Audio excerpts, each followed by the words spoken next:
I'm home. Back here, sweetie. How? Worst weather I've ever seen. You should put some coffee on. It'll warm you up.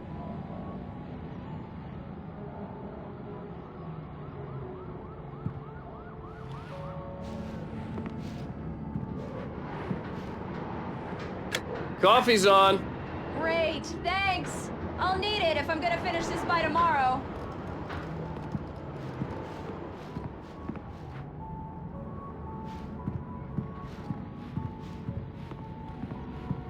Oh, hey, I just finished those cover mock-ups. They're on your desk. Tell me what you think.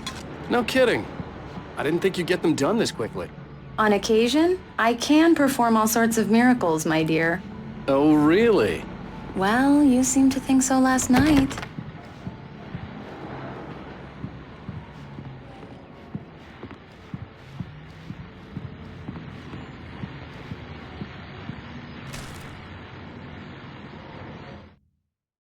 It's true what they say about the fall and the sudden stop at the end.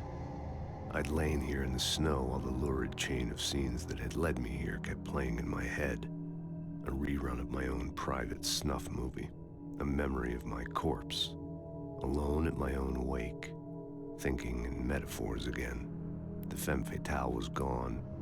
Only a sour taste remained of the kiss that killed me. This was a late goodbye. 13 years after I'd gotten my revenge, it had finally caught up with me. It had been a long time to bear the pain. My blood painted the snow red.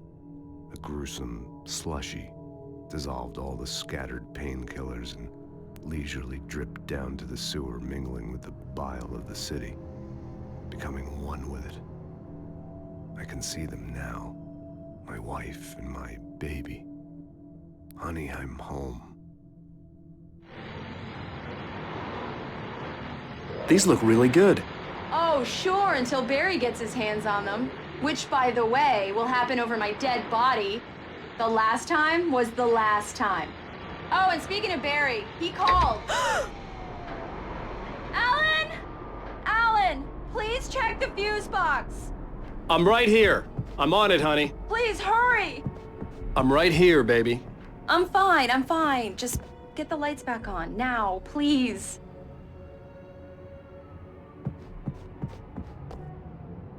Honey, it's a power outage. I've got the flashlight.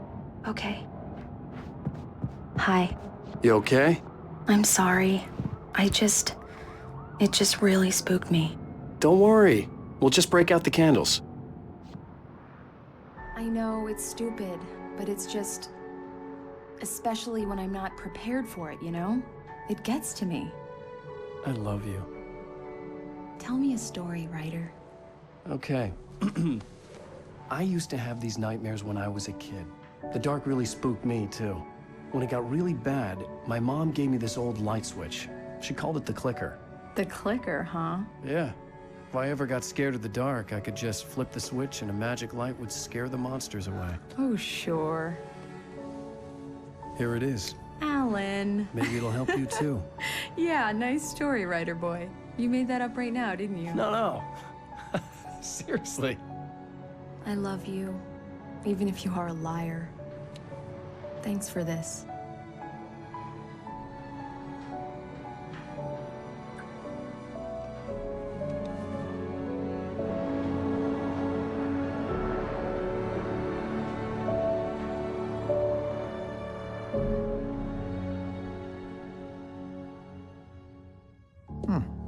How do you feel, Mr. Wake? Any nausea, disorientation, anything like that? Mr. Wake, how are you feeling? I'm okay. My head's fine. I had to lie about my headache and memory loss. He'd send me to a hospital for tests. I couldn't leave without Alice. Very well. I don't think you have a concussion, but you've obviously been through quite a shock. You should take it easy for a couple of days. Thanks. Well then, Mr. Wake, we're done here. If the pain gets any worse or you experience any other symptoms, you should come see me. I'll let you get on with it then. Sarah, Sheriff Breaker, is waiting for you. She's very good at her job. I'm sure she can locate your wife in no time. Doc Nelson was the image of a small-town doctor. Sheriff Breaker had called him to the station to take a look at the cut in my head.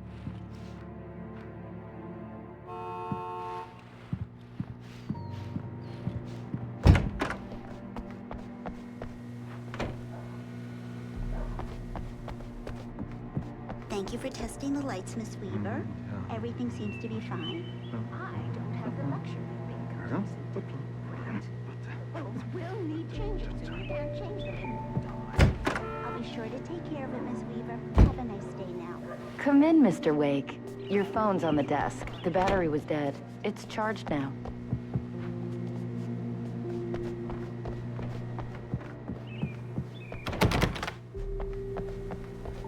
Mr. Wake, the sheriff is waiting for you in her office down the corridor. That was Cynthia Weaver. I guess you can call her the town eccentric. She used to be the editor of the local newspaper, but she's focused on, other things these Alice days. was missing. I needed help to find her.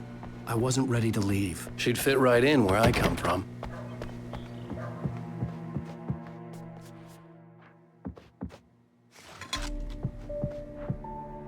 Yeah, it's Mulligan here. I'm at Stucky's gas station with Thornton. There's no sign of him. Over. Wait. Yeah, this is Thornton. Look, we've located the parade float. It's here. That's some good news, right? Stucky was supposed to be driving it at the rehearsals today. Over. Oh, give me that. Mulligan here. Looks like someone really thrashed the garage. Over. Okay, roger that, guys. Keep looking for Stucky. Jane's out. The sheriff wants to see you in her office, Mr. Wake. Your phone, Mr. Wake? Have you started looking for my wife yet? My men are already on it. Now, can you tell me what happened? I'm not sure. I can't remember. We were arguing. I walked out of the cabin. The cabin on Cauldron Lake? How did you end up at Stucky's gas station? I wanted to tell her what had happened last night, but I couldn't. She'd lock me up.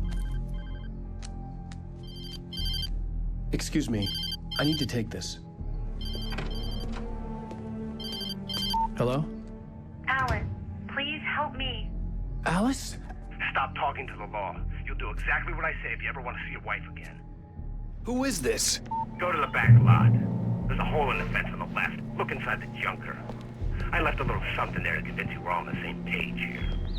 After you ditch the cops, you're gonna meet me in Elderwood National Park. There's a spot called Lover's Mr. Wake, can I help you with anything? Don't do nothing stupid, pal. We're watching you. I need to get some air. The sheriff said I could go out back. Of course, Mr. Wake. You can get I there through couldn't the go cell anywhere corridor. yet. I Just had to don't play mind along Walter with in the there. caller. He's Alice's one of our life was at regulars. stake. Hey, mister! Hey, can you turn the light? The light's on! The deputies, they won't... In spite of its human mask, to describe the dark presence as intelligent would have implied human qualities on something decidedly inhuman. Nonetheless, it found the one spot in the diner that was dark enough. Some light spilled into the corridor, ravaging it. But it took the pain. Horrible as it was, the writer would soon fix that. He would be coming to the one place where it still had power. I don't understand. They won't listen to me. Hey! Hey! The early morning light hurt my eyes and made my head ache. The man on the phone had said, "Go through the fence on the left."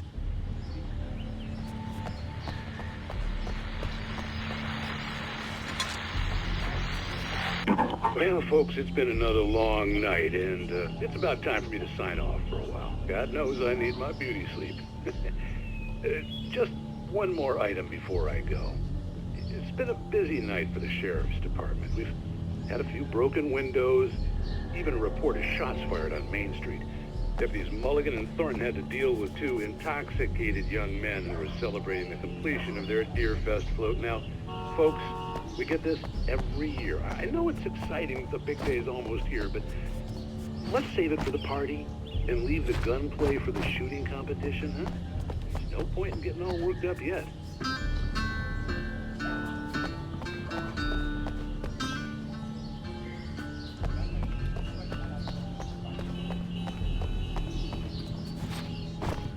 The caller had told me to find a hole in the fence behind the police station. There was something funny in the abandoned car.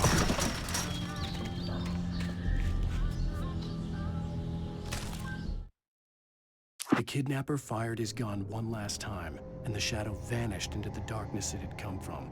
See? Nothing to it, Wake. The thought of Alice in his hands was revolting. We stood on the wooden platform of Lover's Peak, the waterfall on the mountain behind us, the lights of the radio mast blinking red in the heights above.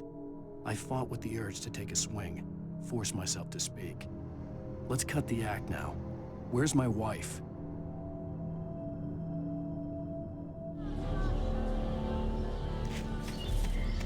Alice's driver's license had been placed on the front seat. The caller meant business.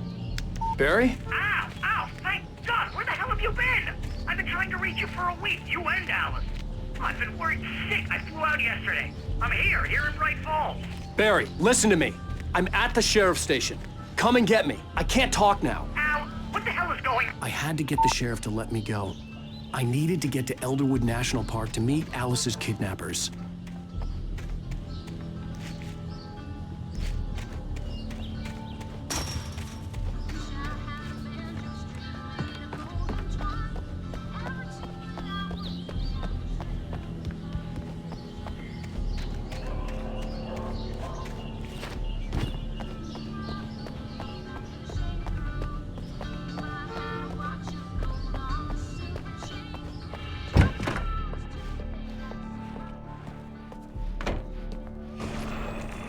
A writer is a light that reveals the world of his story from darkness, shapes it from nothingness. The way a sculptor carves a statue from a block of granite. If I stop, the world I'm making dies. Darkness will reclaim it. It's a long, hard journey into the dark. Alice's life is at stake, but I can't think about that, or I'll lose it. The dread lingers at the edge of perception. I'll push on. Anything is possible here. I'll write the story. I'll save her.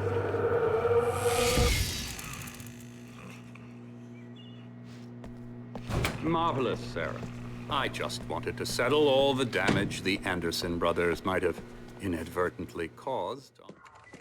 Are you feeling any better, Mr. Wake? I'd like to leave. Am I free to go?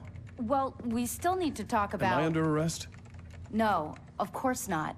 But I need to know where you'll be staying so I can get in touch with you. I'd avoid the motel. The Majestic is known for its roaches. The cabins at Elderwood are pretty nice, though. That sounds perfect. I'm Dr. Emil Hartman. I'd like to invite you to stay at Cauldron Lake Lodge. Did you talk to my wife? I had the pleasure of discussing your situation with her on several occasions. Did you set something up with her? I invited her here. My clinic is a place where... Oh! Hey! Oh, my! Take it easy. Hey, nobody move. Get your hands off of my client. Who are you? I'm Barry Wheeler, his agent. If you have business with Mr. Wake, you talk to me. You yokels won't know what hit you once I sick my lawyers on your asses. No harm done, Sarah. I'm all right. I don't want to press charges.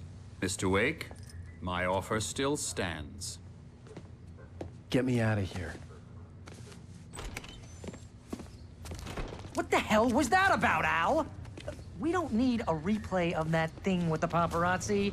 I thought they were gonna lock you up. I had to talk to someone. I told Barry everything. He thought I was certifiable, but when he heard about the manuscript, I had him. The fact that I'd written something, even if I couldn't remember it, was enough for him. He smelled money. And he believed that Alice had been kidnapped. Anything beyond that was another story. I had a midnight appointment with the kidnapper in a place called Lover's Peak, somewhere in Elderwood National Park.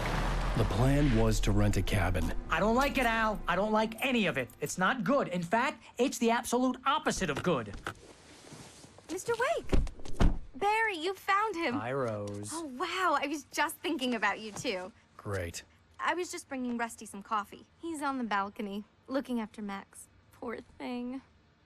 I really need to go. Great to see you again, Mr. Wake. Later! Who's Max? What an airhead. Jeez, Mr. Takes a swing at everybody. This is not her fault. She's a very nice girl and, more importantly, a fan. She even has a fan site dedicated to you. And she was very helpful when I was looking for you.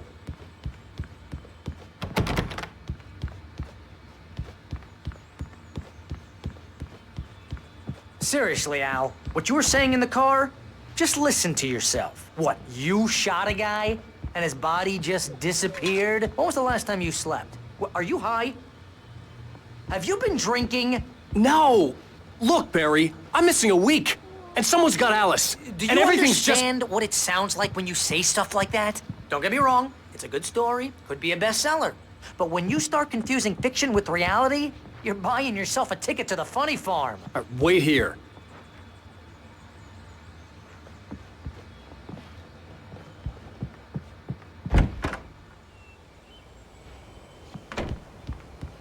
Easy there, boy. I'm almost done. Hey, Rusty, right? You rent cabins. Oh, Mr. Wake. I'd shake your hand, but mine are kind of full here. Actually, I'm sorry about this. Would you mind grabbing the registration form from the desk? It's just across from Bucktooth Charlie. Okay, sure. Seriously, Al, you can't just go and meet a kidnapper. Those situations always end up in disaster. You gotta talk to the cops. She's my wife, and it's my call. Can we talk about this later? No. This whole thing...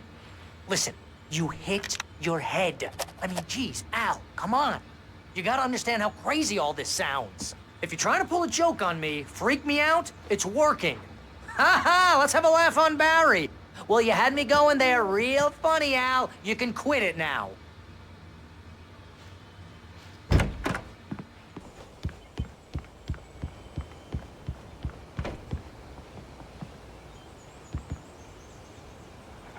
I think this is the form you wanted.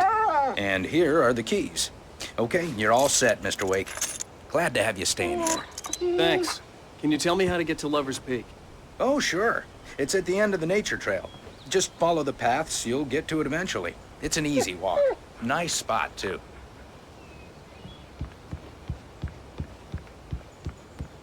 Look, Al, you're asking me to believe that you shot a dude who went poof into thin air, a guy who was bulletproof until you pointed a flashlight at him. You hear that from people who end up spending time in padded rooms, strapped to their beds, wearing white shirts with too long tangled up sleeves, and eating a healthy diet of pills. Al, you make cruel jokes about people who believe that kind of stuff. You're the skeptic. You gave me an hour-long lecture on homeopathy last month. What was it? If there's no proof, it's pure bullshit. Period. Guess the laugh's on me then. Al, come on! I mean, okay, maybe something weird happened to you, okay? Well, thanks for the heartfelt vote of confidence. All I'm saying is you gotta throw me a bone here, bestseller. What would you think if it was me? There's no way you should be going out at midnight with a gun. No one asked you to come here, Barry. Either work with me on this or go straight back to New York. Your choice.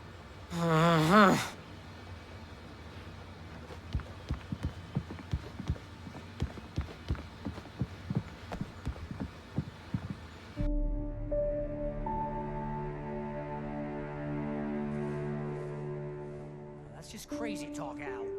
Al? Al? We should go to the sheriff or call the FBI. Damn it, Barry, they'll kill her! This is not a goddamn debate, Barry. I'm going to Lover's Peak. He said to come alone. Okay then. I understand. You're my best friend, and I'm worried that you're not right in the head. Tell me what to do to help, and I'll do it. You stay here, and if I'm not back by morning, call the cavalry. Achoo! Achoo! Just be careful with the natives, Al. These yokels are dangerous. Everybody hates a tourist, or it'll be Deliverance all over again. Achoo!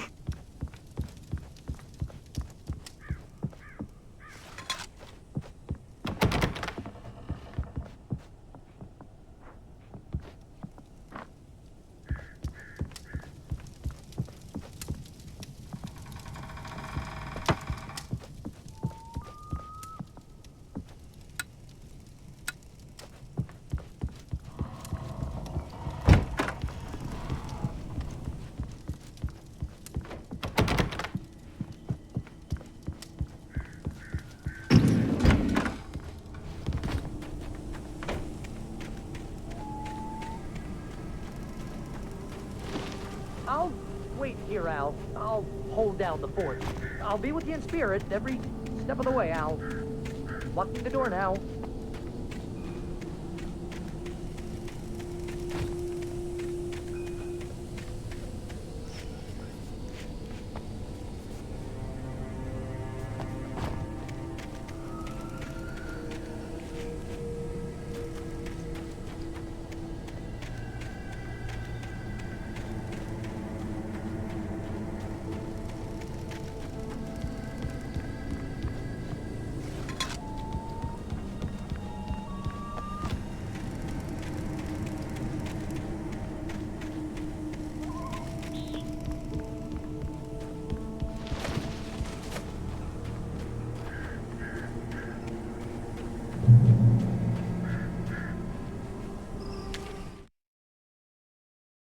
Barry had never gotten along with Alice, but he knew Alan loved her with an almost frightening intensity. And now something had happened to Alice. And here was Al armed with a gun and saying things people got put in padded cells for. It was as if his friend had experienced a massive psychotic episode and was now totally disconnected from reality. It scared the shit out of Barry.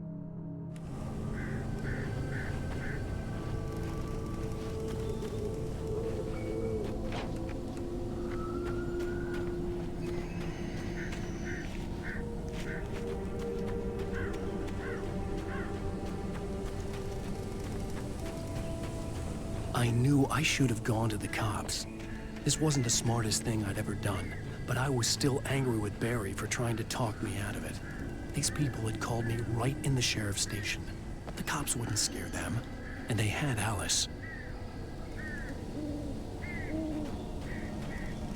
Barry had the keys to the car he rented. It wasn't a long walk to the visitor center, and it wouldn't be any use to me in the forest.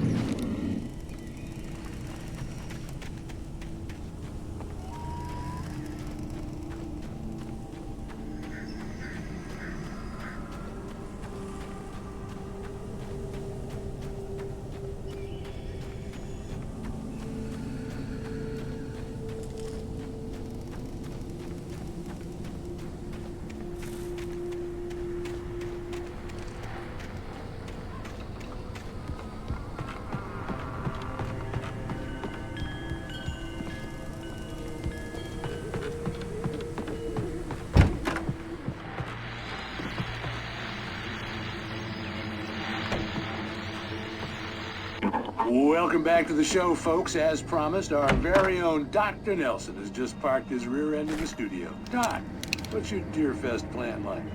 My plan? You make it sound a lot more organized than I ever seem to manage.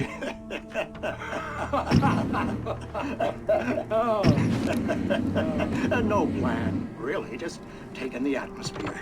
I'm getting a little too rickety to do much more than that, you know. Oh, tell me about it. No sack race for us older gentlemen, huh? Yes, exactly, Pat. But I'm going to check out the parade, of course. And I'll be one of the pie contest judges, too. Well, that takes a different kind of constitution. Oh, yeah. It's my kind of exercise.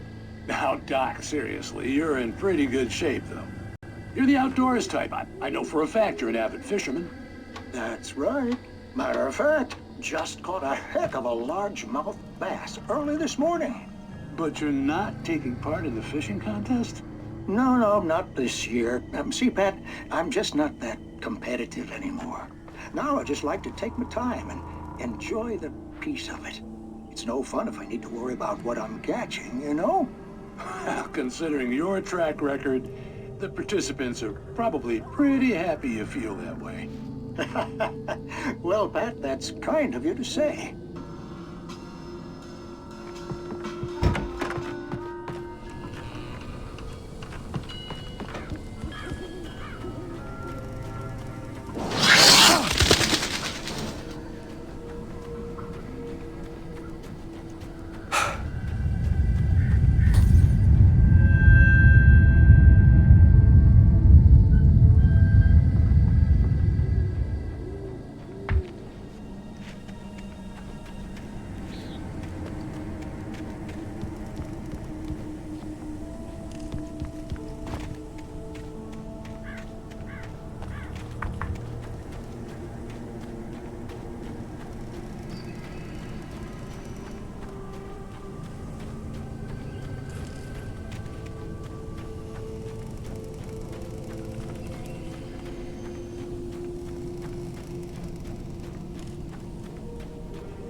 Crime and Punishment.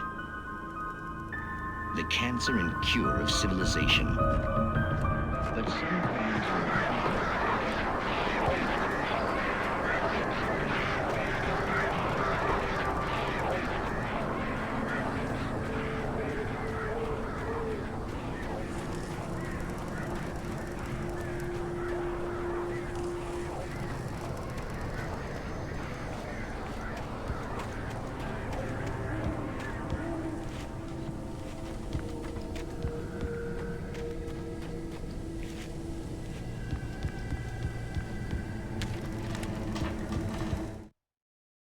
Rose knew that Rusty was in love with her, and she liked him too. She liked him a lot. He taught her to dance, and life had certainly taught her the value of a man who was gentle. He treated her well, made her smile, made her feel good. But Rusty wasn't the prince of her dreams, and that tended to underline the unbearable truth. She was no closer to that Hollywood magic than he was.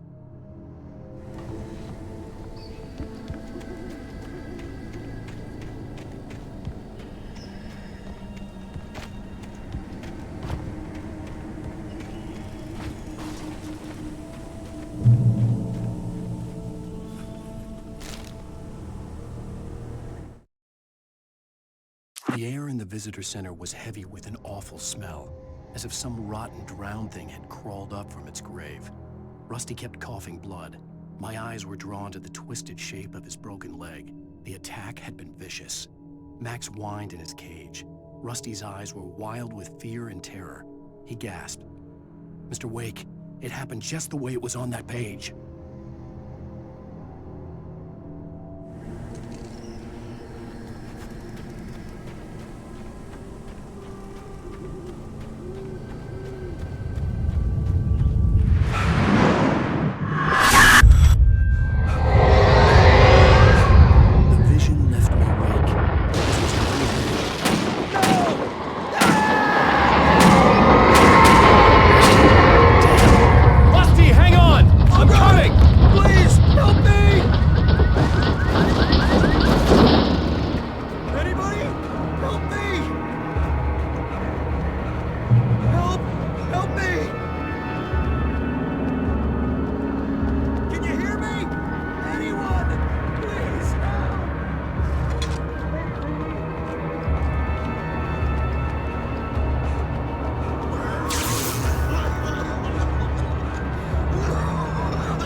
Hello? Back here! I'm back here! Hey, please help! Mr. Wake? Oh, hell. It happened just the way it was on that page. I found. Came true. It knew. So dark. It'll come back for me. You must... The lights. In the office. I have the key. Okay, Rusty. Hang on. I'll be right back. Whatever did this couldn't be far. Rusty had found a page from the manuscript. It would help me understand what had happened. Shh. Good boy.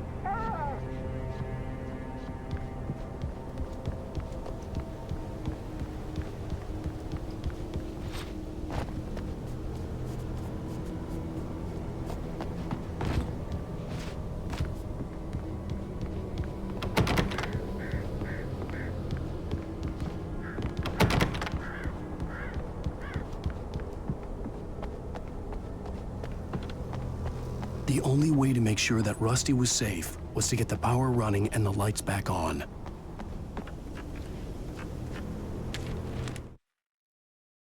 The visitor center was sturdy, but the impact turned the front of the building into splinters. Rusty was thrown across the lobby like a rag doll and hit the far wall hard. It didn't hurt until he tried to move and saw his leg bend the wrong way, felt the broken ribs stabbing him on the inside. Rusty howled in pain and fear, suddenly afraid to die alone.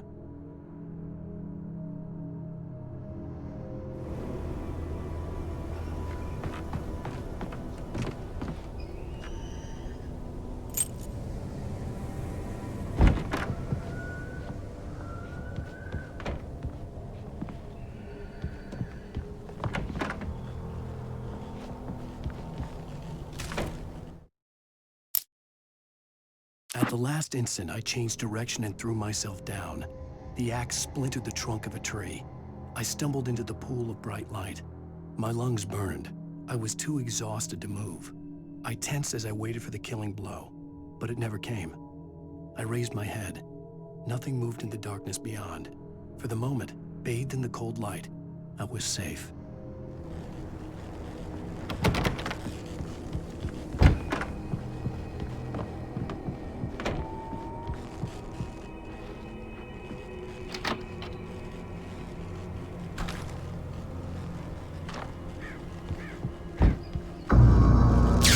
Too late.